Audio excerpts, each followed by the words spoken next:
The first thing you need to do is find some old electrical spools. Now, these are kind of a hot commodity at this point thanks to Pinterest, so it might be a little hard to find them free. I paid $5 for the small ones and I think $20 for the big one.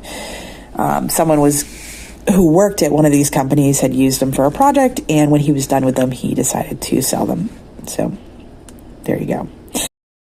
The thing about these spools that make them dangerous for goats is that they do have some holes in them, and it would be very easy for a goat to get his leg stuck and break a leg, and that would be a disastrous medical bill. So you're going to want to find some scraps of wood to cut to cover those holes. Now, you could, of course, cut a whole round piece to cover it, but wood prices are up right now, and we're not going to do that. We're just covering up the holes.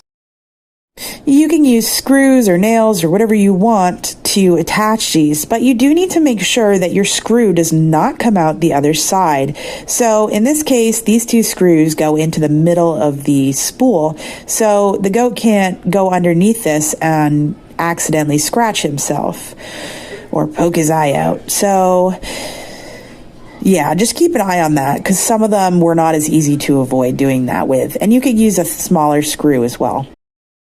Okay, once you've done that, you can go ahead and roll these out into your field. Make sure the side that is patched and doesn't have any holes is faced up. They like to sit in the sun, of course, because they're goats and they like to laze around all day. Don't put this too close to the fence line, or they might just hop over your fence and come and eat your garden. So thanks so much. Have a great day. Make sure to check out my blog, DIYDanielle.com.